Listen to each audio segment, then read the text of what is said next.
जो लोग भी इस वीडियो को देख रहे हैं, सबसे पहले उन्हें गुड मॉर्निंग। मैं क्लास 10th का चैप्टर नंबर 1 शुरू करने जा रहा हूं, जिसमें पढ़ना है वास्तविक संख्या।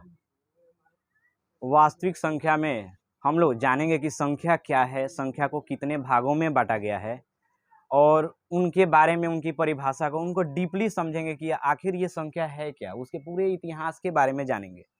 ठीक है, सबसे पहले हम लोग देखेंगे, मेरा स्टार्ट करने का एक ही मकसद था, क्या कि आप लोग को बताना कि आखिर संख्या है क्या। 8 क्लास में हम लोग को पढ़ना है पूर्णांक, 9th क्लास में पढ़ना है परिमेय संख्या और मैट्रिक क्लास में पढ़ना है वास्तविक संख्या। लेकिन बच्चे यही नहीं जानते हैं कि संख्या क्या है। और सबसे पहला हम लोग का क्लास स्टार्ट होता है, कोई भी ये 8th क्लास हो, 9th क्लास हो या 10th क्लास हो, उसका पहला चैप्टर ही संख्या जानना है कि संख्या क्या है और किसे कहते हैं।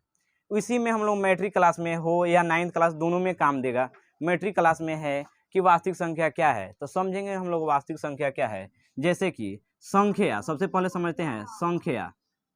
संख्या को हम लोग 2 भागों में बांटते हैं। एक को कहते हैं वास्तविक संख्या, वास्तविक संख्या।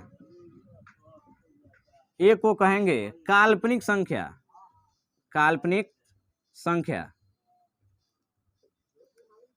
काल्पनिक संख्या वैसी संख्या है जो रूट के अंदर में माइनस में हो, -1 हो, -5 हो, जो रूट के अंदर आ जाता है, हम लोग उसे काल्पनिक संख्या कहते हैं। और जितनी भी संख्याएं हैं हम लोग जो देखते हैं पॉजिटिव रूप में, जैसे √5 बटा में हो या 1 से लेके पूरी गिनती हो या जो भी है, इन सभी को हम लोग वास्तविक संख्या में रखते हैं, जिसका हम लोग वैल्यू निकाल सकते हैं, जिसका वैल्यू हम लोग मालूम कर सकते हैं। जैसे √5 है या 7/5 है या 1 है या 5.7 है, जो भी है, ये सारे क्या हैं, वास्तविक संख्या हैं। वास्तविक संख्या को हम लोग 2 भागों में बांटते हैं। एक वो कहते हैं परिमेय संख्या, परिमेय संख्या। एक वो कहते हैं परिमेय संख्या। एक को कहेंगे अपरिमेय संख्या, अपरिमेय संख्या, अपरिमेय संख्या। जानेंगे कि परिमेय संख्या किसे कहते हैं। वैसी संख्या जिसे हम लोग P/Q के रूप में लिख सकते हैं, उसे परिमेय संख्या कहते हैं। जहां कंडीशन है कि Q बराबर नहीं होना चाहिए 0 के। अर्थात मान लो सपोज 5 है, 5 के नीचे 9 कुछ है तो 1 तो है ना, 1 है तो हम लोग क्या कहेंगे, इसे परिमेय संख्या कहेंगे।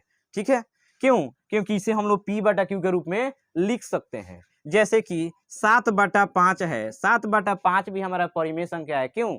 क्योंकि 7/5 को भी हम लोग परिमेय में P/Q के में लिख सकते हैं ना।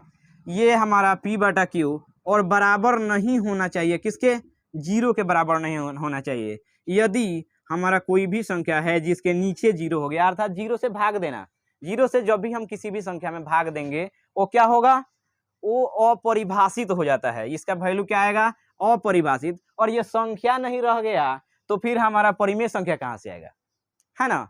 और फिर उसके बाद हम लोग जानेंगे कि परिमेय संख्या को और अपरिमेय संख्या किसे कहेंगे।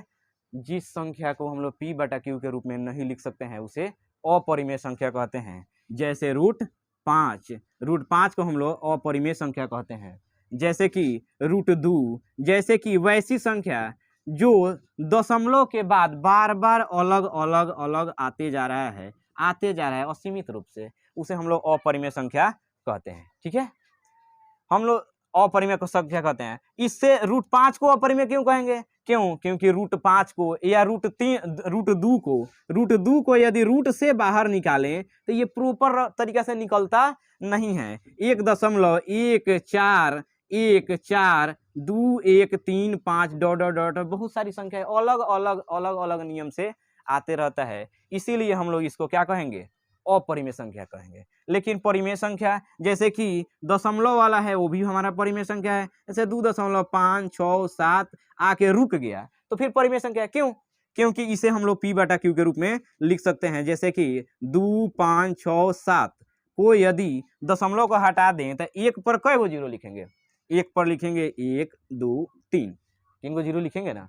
तो ये तो p बटा q के रूप में लिख दिए। वैसा ही यदि कोई संख्या है 3.65 अब उस पर रेकरिंग है, ये भी संख्याएं या रेकरिंग है या इसी को हम लोग इस तरह कह सकते हैं 3.657 फिर 657 ऐसे ऐसे करके आए तो हम लोग क्या कहेंगे कि ये भी परिमेय संख्या है। क्यों? क्योंकि इसे भी हम लोग p बटा q के रूप में लिख सकते हैं। 3 दशमलव हटा के 3,6,5,7 अब बाटा में लगाएंगे कै गो 9, 3 गो 9 लगाएंगे और जो रेकरिंग के अलावे बच गया उसको माइनस कर देते हैं, तभी भी तो ये तो p बटा q के रूप में लिखा जा सका। इसी वजह से इसे भी हम लोग क्या कहते हैं, परिमेय संख्या कहेंगे। अपरिमेय संख्या जैसे पाई भी अपरिमेय संख्या है। बहुत कोई किसी को मालूम नहीं है कि पाई अपरिमेय संख्या, इतना तो मालूम है कि पाई अपरिमेय संख्या है, लेकिन यदि हम कंफ्यूज करने के लिए पूछ दें कि पाई ठीक है अपरिमेय संख्या है, लेकिन पाई का वैल्यू तो 22/7 होता है, फिर ये तो परिमेय संख्या है तो ये अपरिमेय कैसे? तो हम यही जवाब देंगे क्या कि पाई अपरिमेय संख्या है। क्यों? क्योंकि हम लोग इसको निकालते हैं तो 3.14159265 ऐसे ऐसे करके आते रहता है, रुकता नहीं है। इसी वजह से इसे अपरिमेय कहते हैं। जैसे कि हम लोग 22/7 जो है 22/7 इसका लगभग मान है, 22/7 इसका ओरिजिनल मान नहीं है। हम लोग कैलकुलेशन करने के लिए, क्षेत्रमिति में कैलकुलेशन करने के लिए क्या किए हैं, इसे बनाए हैं ताकि इसका कैलकुलेशन कर सके। ठीक है, मेरा मकसद ही है आप लोगों को अच्छे से समझाना ताकि जो है क्या समझ में आए। आप लोग सभी जानते हैं कि अपरिमेय पाई जो है अपरिमेय संख्या है, लेकिन क्यों है, क्यों का जवाब नहीं मिलेगा। यदि कोई किसी से पूछ दिया जाए पाई तो अपरिमेय है लेकिन 22/7 तो इसका वैल्यू होता है, फिर 22/7 जो है वैल्यू है, जब ये तो p बटा q के रूप में है ना, यदि ये p बटा q के रूप में है तो फिर ये अपरिमेय कैसे हुआ? ये तो परिमेय है लेकिन ये इसका लगभग मान है, सन्निकट मान बोलते हैं। ये जो है इसका प्रॉपर मान नहीं है, इसका प्रॉपर मान बहुत सारा आएगा, 3.1414 करते करते बहुत सारा आता है। इसी वजह से हम लोग इसे क्या कहेंगे, अपरिमेय संख्या कहते हैं।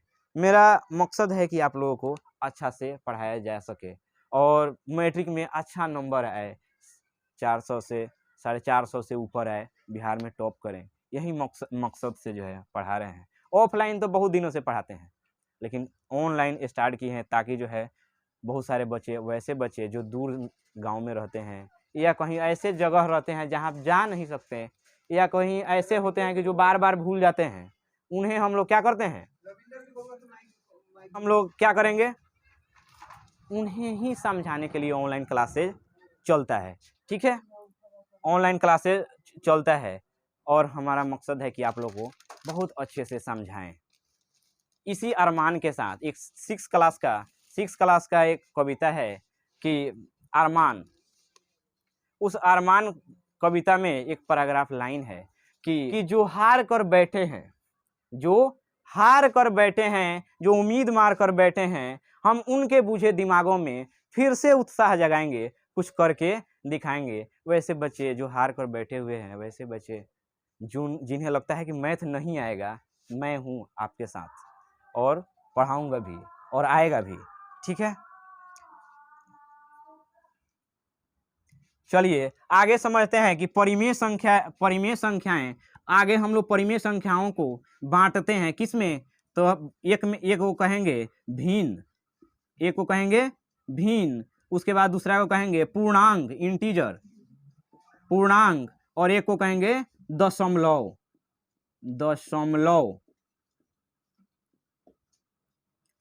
भिन्न जो बाटा में हो, p बटा q के रूप में हो, प्रॉपर 5/7 लिखने का प्रयास नहीं करेंगे, ये पहले से ऑलरेडी हो, उसे हम लोग भिन्न कहते हैं। ये 9 बटा अगर मेरा 7 है, 8 है, जो भी हो उसे हम लोग भिन्न कहेंगे। और पूर्णांक वैसी संख्या जो पूरी हो, पूर्णांक नाम ही है पूर्णांक, जो पूरा अंक हो, जैसे कि 0 से लेके और 1 2 3 4 ऐसे करके अनंत तक, और इधर -1 से -2 से लेके माइनस में अनंत तक की सारी संख्याएं क्या कहते हैं, पूर्णांक कहते हैं। और दशमलव तो समझते हैं कि 5.7 हो, 2.567 हो, जो भी डेसिमल में है उसे हम लोग दशमलव कहते हैं। ठीक है, अगले पार्ट में हम लोग समझेंगे कि धनात्मक पूर्णांक, शून्य पूर्णांक और ऋणात्मक पूर्णांक क्या है, और बाकी के क्लास आगे चलता रहेगा लगातार।